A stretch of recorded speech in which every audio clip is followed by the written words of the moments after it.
Dicen que un poco de levadura leuda toda la masa, ya que son las pequeñas cosas que pueden hacer algo grande y diferente. La levadura, una sustancia usada por muchos para hornear y fermentar la masa, que con tan solo un poquito de esta sustancia tiene la capacidad de penetrar la masa y multiplicarla de gran manera. Pero de la misma manera que algo tan pequeño puede dar buen alimento y ser de bendición, de la misma manera puede servir para destrucción, motivo por el cual Jesús nos advierte de esta misma sustancia, llevándola a la representación de la alimentación espiritual, ya que como dice la palabra en el Evangelio de Mateo capítulo 4, versículo 4, no solo de pan vivirá el hombre, sino de toda palabra que sale de la boca de Dios. Así que de esta manera Jesús nos aconseja en Mateo capítulo 16, versículo 6, que tengamos cuidado con la levadura de los fariseos y de los saduceos, ya que tal sustancia tiene la habilidad de extenderse y multiplicarse a gran manera. En esta ocasión, esta pequeña sustancia usada por los fariseos y saduceos se infiltraba, esparcía y multiplicaba entre sus seguidores con falsas doctrinas, enseñanzas e hipocresía, razón por la cual Jesús los reprende y dice: este pueblo con sus labios me honra, mas su corazón está lejos de mí, según Mateo capítulo 15, versículo 8.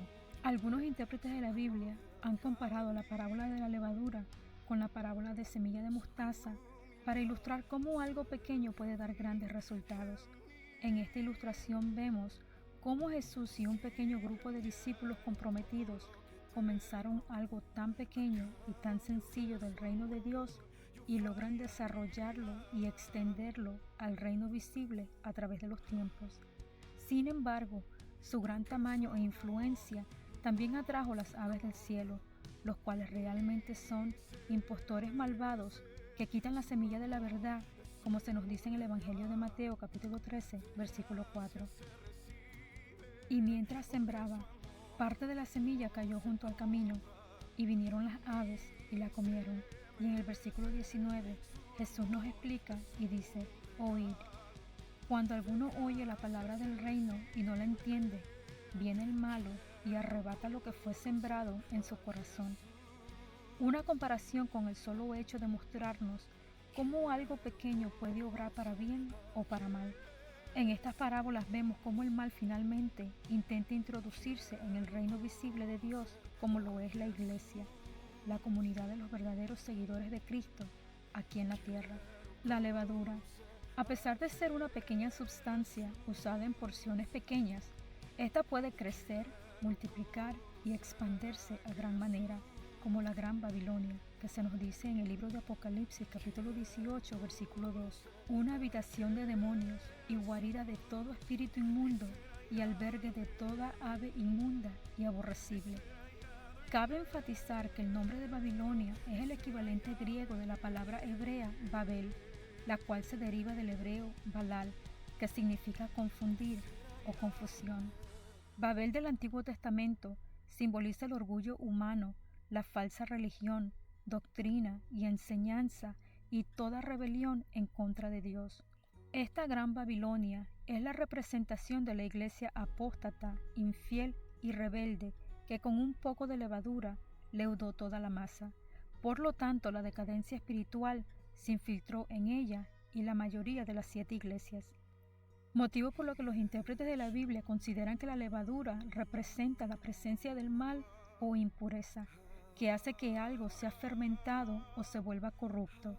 Y en el Nuevo Testamento, de acuerdo al Evangelio de Lucas capítulo 16, versículo 12, la levadura representa la enseñanza y falsos estilos de vida de los fariseos, saduceos y herodianos hipócritas. En 1 Corintios capítulo 5, versículos 6 y 8, Pablo considera la levadura como representación de malicia y de maldad, mientras que la ausencia de la levadura representa sinceridad y verdad. Por estas razones, muchos entienden que esta parábola es una enseñanza de cómo el mal, la doctrina falsa y la impureza espiritual existen y se extienden a lo largo de todas las áreas de la obra de Dios, engañando a mucha gente. Estas interpretaciones expresan verdades válidas sobre el reino de Dios en la tierra. Desafortunadamente, este mal se extiende e influencia el reino de Dios cuando las ideas humanas cobran prioridad por sobre la autoridad de la Escritura, según Mateo capítulo 22, versículos 23 y 29, y como se registra en 1 Corintios capítulo 5, versículos 1 al 2, y en Apocalipsis capítulo 2 y 3, es cuando la mundanalidad y el comportamiento inmoral entran en la iglesia. Otra influencia de este mal es cuando las personas buscan posición o poder dentro de las iglesias porque les preocupa más su propia ambición que honrar a Dios, según el Evangelio de Mateo capítulo 23. Y finalmente, como se nos dice en Mateo, cuando los maestros falsos logran posiciones de influencia y ganan el control a través de sus falsas enseñanzas, según Mateo capítulo 24, versículos 11 y 24. En los últimos tiempos, antes del regreso de Cristo, estas malas influencias infiltrarán gran parte de la obra de Dios en las iglesias, denominaciones, institutos y seminarios cristianos, hasta el punto que el verdadero mensaje de Cristo y las normas bíblicas del bien y el mal se diluyan y sean corrompidas en una escala masiva, como se nos dice acerca de las señales antes del fin en el Evangelio de Mateo capítulo 24. Aún el apóstol Pablo nos advierte acerca de rechazar tal evangelio en la epístola a los Gálatas, capítulo 1, versículos 6 al 9, y nos dice: Estoy maravillado de que tan pronto os hayáis alejado del que os llamó por la gracia de Cristo para seguir un evangelio diferente. No que haya otros, sino que hay algunos que os perturban y quieren pervertir el evangelio de Cristo.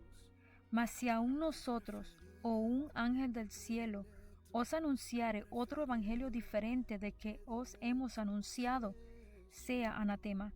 Como antes hemos dicho, también ahora lo repito, si alguno os predica diferente evangelio del que habéis recibido, sea anatema.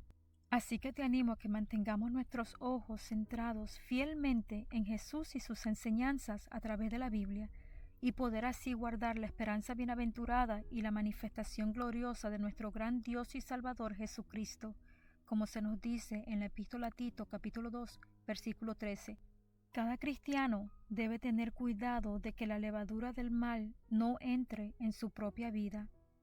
Pelea hasta el final sin leudar la masa y mantente en guardia. La decisión es tuya. Dios te bendiga.